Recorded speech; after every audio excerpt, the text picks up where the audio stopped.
लाल सलाम। देखिए, मैं सुना तो मैंने यहाँ बैठ के बहुत है, लेकिन मैं तो कुछ कहने के लिए आया,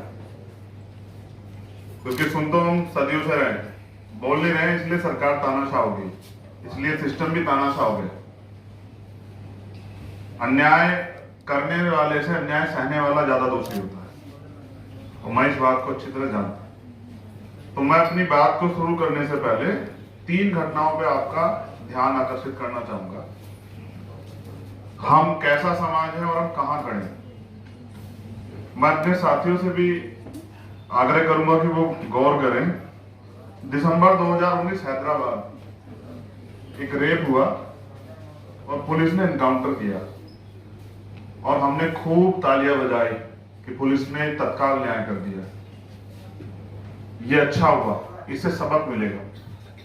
लेकिन अभी मैंने कुछ दिन पहले पढ़ा कि वो एनकाउंटर वो झूठा एनकाउंटर, सिर्फ सरकार को खुश करने के लिए निर्दोष लोगों को पकड़ के उनका एनकाउंटर कर दिया गया।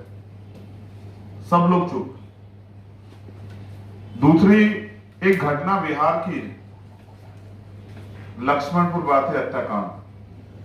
50 से ज्यादा लोगों की हत्या हुई थी, 56 लोगों की, जिनमें बच्चे भी थे, और पेट चीर चीर के जो है छोटे बच्चों को निकाला गया था तलवार की नोक पे। इल्जाम लगा था रणवीर सेना पर।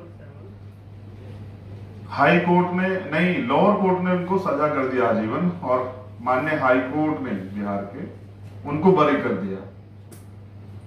मतलब हमें जानने में कोई इंटरेस्ट नहीं कि उन 56 लोगों की हत्या किसने की, जैसे वो 56 इंसान नहीं थे, वो 56 कीड़े मकोड़े थे। फिर तीसरी घटना जो अभी मैंने बहुत जल्द ही 1 साल पहले देखी, वो घटना नेमावर की आदिवासी। अगर आपको याद हो, एक बच्ची और उसके परिवार के 4 लोगों की हत्या करके जो है वो एक गड्ढे में, बड़े से गड्ढे में डाल दी गई थी। मैं और मध्य प्रदेश के हमारे साथी सब लोग, हम लोग जयेश और सब लोग गए थे। जब ये पता लगा कि सरकार सुनवाई नहीं करी, और हमने मांग की कि सीबीआई जांच होनी चाहिए। मैं हिमांशु जी की ओर आ रहा हूं। बड़ी मुश्किल से उस आंदोलन के दबाव में सीबीआई जांच की जो है घोषणा हुई। लेट शुरू हुई, लेकिन जब वो शुरू हुई तो नए 7-8 लोगों को उसमें आरोपी बनाया गया। ये इस बात का प्रमाण है कि अगर कहीं अन्याय हुआ है और उसको न्याय हम लोग दिलाना चाहते हैं, तो उसके लिए जांच जरूरी है। और यही मांग तो कर रहे हैं हिमांशु जी, और कोई नई मांग नहीं कर रहे हैं, चंदा नहीं मांग रहे हैं सरकार से, ना नई नौकरी मांग रहे हैं। रिटायरमेंट के बाद वो पार्ट टाइम जॉब साहब बोले ना वकील साहब हमारे, कि वो जो रिटायरमेंट के बाद वाले जॉब है वो नहीं मांग रहे हैं। मैंने सोनी दीदी को भी सुना, अक्सर मुझसे बात उनकी होती रहती है। उन्होंने मुझसे पहले भी जब बस्तर में कुछ हुआ था, उन्होंने मुझसे कहा आ जाओ। और मैं पूरे देश में घूमता रहता हूं। सुबह उठने के बाद जब हम अखबार पढ़ते हैं, टीवी देखते हैं, टीवी में तो कम, लेकिन अखबार में या बहुजन मीडिया के कुछ चैनल्स वगैरह में मिल जाता है। अब तो आंसू भी सूख गए। रेप, हत्या, डकैती, चोरी, लूटपाट। हम भारत में रहते हैं, और भारत तमाम जाति धर्मों से बना हुआ एक देश। इसको संगठित किया गया संविधान के जरिए। यहां चोर, हत्या, रेपिस्ट हैं, तो यहां अच्छे लोग भी। उसी तरह से चोर, रेपिस्ट, हत्यारों का सम्मान नहीं होता, लेकिन अच्छे लोगों का सम्मान होता है। उनको सुनने वाले लोग होते हैं, उनकी बात का अनुसरण करने वाले लोग होते हैं। आज भी बाबा साहब के नाम पे हम लोग, लाखों लोग जिंदगी कुर्बान करने के लिए तैयार। ये इस बात का प्रमाण है। आज बाबा साहब नहीं है। उसी तरह से जो अच्छे लोग हैं, चाहे वो सुरक्षा दल के या पुलिस के, हम लोग उनका सम्मान करते हैं। लेकिन जो अपराध करेगा, हम उसका सम्मान नहीं करेंगे, किसी भी कीमत पे नहीं करेंगे। उसके खिलाफ हम लोग लड़ेंगे, और तब तक लड़ेंगे जब तक उसको सजा नहीं मिले। क्योंकि अपराध के लिए कानून एक, चाहे वो मेरा द्वारा किया गया या फिर जज साहब के द्वारा किया गया। यहां जितने हमारे साथी बोले ना, वो सब पीड़ा बोलते रहे, बोलते रहे, बोलते रहे। और मैं सोचता था, कभी कभी तो ऐसा लगता था कुछ को सुन के, आज तो मैं धन्यवाद देता हूं हमारी महिला शक्ति का, कि जब वो इतना दम से बोलने लगी हैं, वो इतने दम से बोल रही हैं, इसका प्रभाव बहुत लोगों पे पड़ने वाला है और बहुत लोग उनको सुन के तैयार हो। लेकिन मैं किसी डरी हुई एजेंसी से डर जाऊं, घबराई हुई एजेंसी से डर जाऊं, वो भी वो एजेंसी जिसको मैं, जो मेरे खून पसीने कमाई से, जिसको जो है ना टैक्स, मेरे टैक्स से जो चलती है, उनको तनख्वाह हमारे पैसे से मिलती है, उस सुप्रीम कोर्ट, डरे हुए सुप्रीम कोर्ट से नहीं डर सकते हम लोग। बेसिकली समझना पड़ेगा ना कि सुप्रीम कोर्ट है क्या। क्या है सुप्रीम कोर्ट? सुप्रीम कोर्ट वो है जिसमें जो जज साहब बैठे हैं ना, वो उनको तनख्वाह हमारे टैक्स से मिलती है। वो बेसिकली हमारे लिए बैठे हुए हैं, वो सरकार और पुलिस के लिए नहीं बैठे हुए हैं। और वो जो जॉब ढूंढ रहे हैं, उनके फैसलों पे हम लोग डर जाएं, कभी कभी भी नहीं हो सकता। ये भगत सिंह का देश, यहां तो अन्याय के खिलाफ बलिदान हुए, हम उनको मानने वाले लोग कैसे डर सकते हैं? तो स्पष्ट है कि मुझे कुछ ज्यादा उम्मीद है कई फैसलों से सुप्रीम कोर्ट नहीं है। सुप्रीम कोर्ट गलत हो सकता है, मेरे पास इसके एविडेंस है। हमारे यहां 2 मामले, SC/ST प्रिवेंशन एक्ट का जो मामला है, उसको बाद में सुप्रीम कोर्ट ने रिजोल्व किया, बदला ना सुप्रीम कोर्ट ने, कहा कि नहीं ठीक है, पहली बार में गिरफ्तारी हुई FIR लिखने के बाद, तो सुप्रीम कोर्ट से मिस्टेक हो सकती है। लेकिन अगर वो सुप्रीम कोर्ट जो सरकार के हिसाब चलेगा, उसके बाद हम लोग मानने लगे, तो फिर सरकार ही सब कुछ हो जाएगी। ये भारत है और ये संविधान से चलता है। मैं जहां तक इस पूरे मामले को समझ पाया, या तिसलता जी के मामले को समझ पाया, पहली बात तो मैं सिलेक्टिव नहीं करता हूं। हिमांशु जी से मेरा गहरा रिश्ता है। जब मैं NSA में जेल में था, ये मुझे नहीं जानते थे, मगर ये पैदल यात्रा करके सहारनपुर गए मुझसे मिलने के लिए। सरकार ने मिलने नहीं दिया, वो एक अलग बात है, क्योंकि चाहे कन्याकुमारी से और कश्मीर तक सत्ता का चरित्र एक होता है, ये मैंने देखा। और यही बात प्रशांत जी भी कह रहे, सरकार किसी की हो, चंद पूंजीपतियों की जेबें भरने के लिए अगर सरकार काम करेगी और सुप्रीम कोर्ट का समर्थन करेगा, तो हम उसका विरोध करेंगे। जैसा मैंने कहा कि मामले सिलेक्टिव, जब सुप्रीम कोर्ट अच्छा काम करेंगे, हम उसका भी समर्थन करेंगे, हम उसको भी आदर्शवादी न्याय के रूप में देखेंगे। लेकिन जब सुप्रीम कोर्ट के जरिए अन्याय होगा, तो हम उसको भी, और देखो ये सुप्रीम कोर्ट, फिर कह रहा हूं, जब हम टैक्स देते हैं तो हमें उसके हर फैसले पर नजर रखनी चाहिए।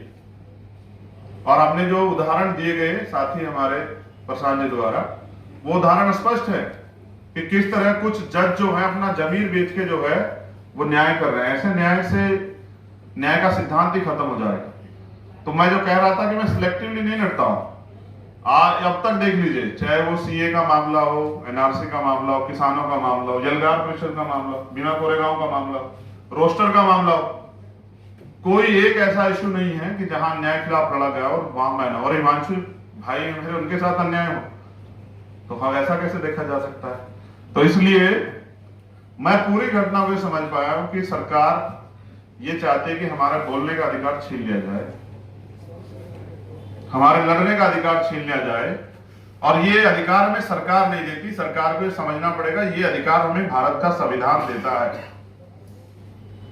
तो ये देश संविधान तो चलेगा, मनुस्मृति से नहीं चलेगा। प्रधानमंत्री जी और सरकार को, और माननीय जो न्यायालय में जो सर्वोच्च न्यायालय हमारा, जिसको हम न्याय का मंदिर कहते हैं, ये बात उनको भी समझनी पड़ेगी।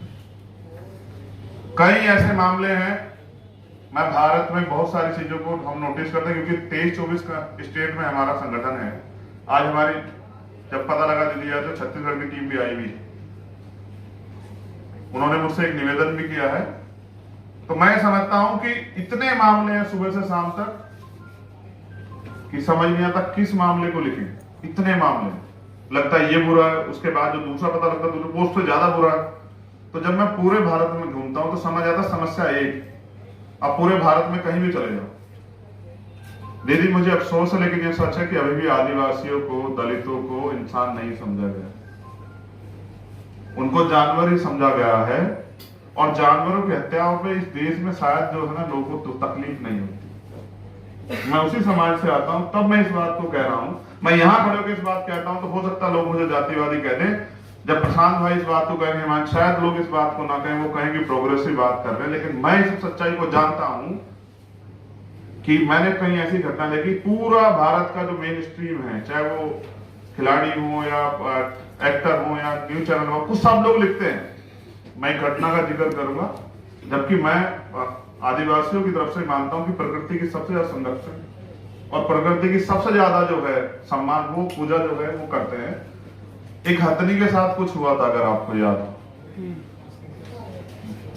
वो दुखद था, लेकिन उससे बुरा आदिवासियों के साथ होता है, कभी चर्चा नहीं होती। अगर कुछ लोग आज लड़ने के लिए खड़े हुए हैं तो आप उनकी जीभ काट लो। ये आजाद भारत है सर, सुप्रीम कोर्ट को भी ये समझना पड़ेगा और सरकारों को भी।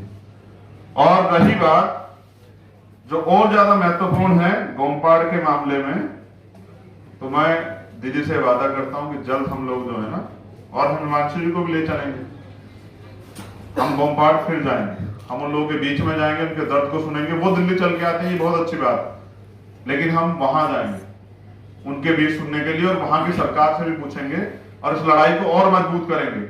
और सुप्रीम कोर्ट जो है उसको सुनना पड़ेगा। अब एक और बात, जुर्माना इनके ऊपर है 5 लाख रुपए, तो ये कहते जुर्माना नहीं देंगे, वो कहते जेल भेज देंगे। तो मैं पूरी जिम्मेदारी से कह रहा हूं कि जिस दिन हिमांशु जी को जेल भेजा जाएगा, मैं इनके साथ जेल जरूर जाऊंगा, मेरा बात है। क्योंकि मैंने 16 महीने एक साथ जेल काटी, और मैं दिल्ली की तिहाड़ में भी एक्सपर्ट हूँ। वहां मेरे बहुत सारे लोग रहते हैं, पीड़ित हैं, उनकी लड़ाई भी मुझे लड़नी है। 2 बार मैंने दिल्ली की तिहाड़ देखी। जब मैं फर्स्ट टाइम गया तो मेरे लिए नया था, जब मैं सेकंड टाइम गया तो लोग मुझसे पूछ रहे थे कि लोग यहाँ से जाने को तरसते हैं, आप कैसे चले आए? तो मैंने उनसे एक ही बात कही कि आप लोगों की याद खींच लाई, और आज मैं यहाँ हूं तो इन सब की वजह से, जो अपने जीवन की परवाह न करते हुए लड़ रहे हैं। और अगर कोई लड़ रहा है तो अगर ज्यादा कुछ नहीं कर सकते तो आपको उसका साथ देना चाहिए। और मैं यहाँ ये बताने के लिए हूं कि हम आपके साथ हैं हिमांशु भाई, और आखिरी दम तक लड़ेंगे। मैं अम्बेडकरवादी, पहले भी अम्बेडकरवादियों ने इस लड़ाई को, भारत एक मजबूत भारत बने, भारत की दुनिया में एक पहचान बने, उस लड़ाई को लड़ा। आज मैंने आपको सुना, मैं आपको विश्वास से कहता हूं मेरे काम करने के तरीके दूसरे हैं। एक बार मैं इंपॉर्टेंट स्टोरी आपको बता देता हूं। मैंने गांधी जी की तरफ से भी सोच के देखा था, मैं झूठ नहीं बोलता हूं। मैं सहारनपुर जेल में था, 2 अप्रैल का मामला था, बहुत सारे लोगों की जान गई थी, बहुत सारे झूठे मुकदमे थे, तो मैं कुछ नहीं कर पा रहा। मैंने कहा कि चलो, मैंने पहला पत्र लिखा महामहिम राष्ट्रपति जी को कि मैं अपने लोगों के लिए कुछ नहीं कर पा रहा हूं, इसलिए मैं इच्छा मृत्यु चाहता हूं। तो मेरे साथियों ने मुझे समझाया कि इच्छा मृत्यु क्या मतलब है, आप भूख हड़ताल करो। तो यहां मैं इस अनशन से मैं गांधी और भगत सिंह दोनों को जोड़ देता हूं। मगर आप विश्वास करें कि मेरा अनुभव इतना कड़वा है कि 8 दिन में भूख हड़ताल पे रहा। मीडिया ये लिखता रहा हमारे लोगों को, जेल में मेरे मिलने वालों के रास्ते बंद हुए कि चंद्रशेखर 3 टाइम खाना खा रहे हैं, और वो भूख हड़ताल पे नहीं। और जेल में आप भूख हड़ताल करते हो तो एक और मुकदमा है। लेकिन फिर एक साथी मुझसे मिलने के लिए आए, उन्होंने मुझसे कहा कि सरकार भी चाहती है आप मर जाओ, और आप खुद भी मरना चाह रहे हो, तो आप सरकार का काम आसान कर रहे हो। इस बात का अर्थ यह कि मरने से काम नहीं चलेगा, लड़ने से काम चलेगा। और लड़ने में अगर शहादत होती है तो उस शहादत देने को हम लोग तैयार हैं, लेकिन ना अन्याय के खिलाफ झुकेंगे और ना ही झूठी डरी हुई एजेंसी जो नौकरी के लिए फैसले सुना रही है, ऐसी सरकार से भी, ऐसे सुप्रीम कोर्ट से भी नहीं डरेंगे। और मैं मानता हूं जब तक कॉलेजियम सिस्टम नहीं खत्म होगा, जब तक all India judicial service commission नहीं बनेगा, तब तक न्यायपालिका से न्याय की उम्मीद करना इस देश के शोषित वर्ग की बेवकूफी है। और मेरी बेवकूफी, मुझे बेवकूफी की आदत नहीं है, ना मेरे अंदर गलतफहमी। बहुत बहुत धन्यवाद इस विश्वास के साथ कि सुप्रीम कोर्ट अपनी गलती सुधारेंगे। अगर नहीं भी सुधारते तो आप विश्वास कीजिए कि जब आप चलेंगे भारत की जेल की तरफ, तो शायद मेरा ऐसा मानना है कि दिल्ली की सड़कों पे पैर रखने की जगह नहीं बचेगी। लड़ने वाले बहुत हैं, आप आगे बढ़ के लड़िए, हम सब लोग आपके साथ। धन्यवाद, जय हिंद। मेरे मन में तो ये कल्पना है और मैं ये प्लान कर रहा हूँ कि जेल से निकलने के बाद मैं गोमपाड़ गांव में ही जाके बाकी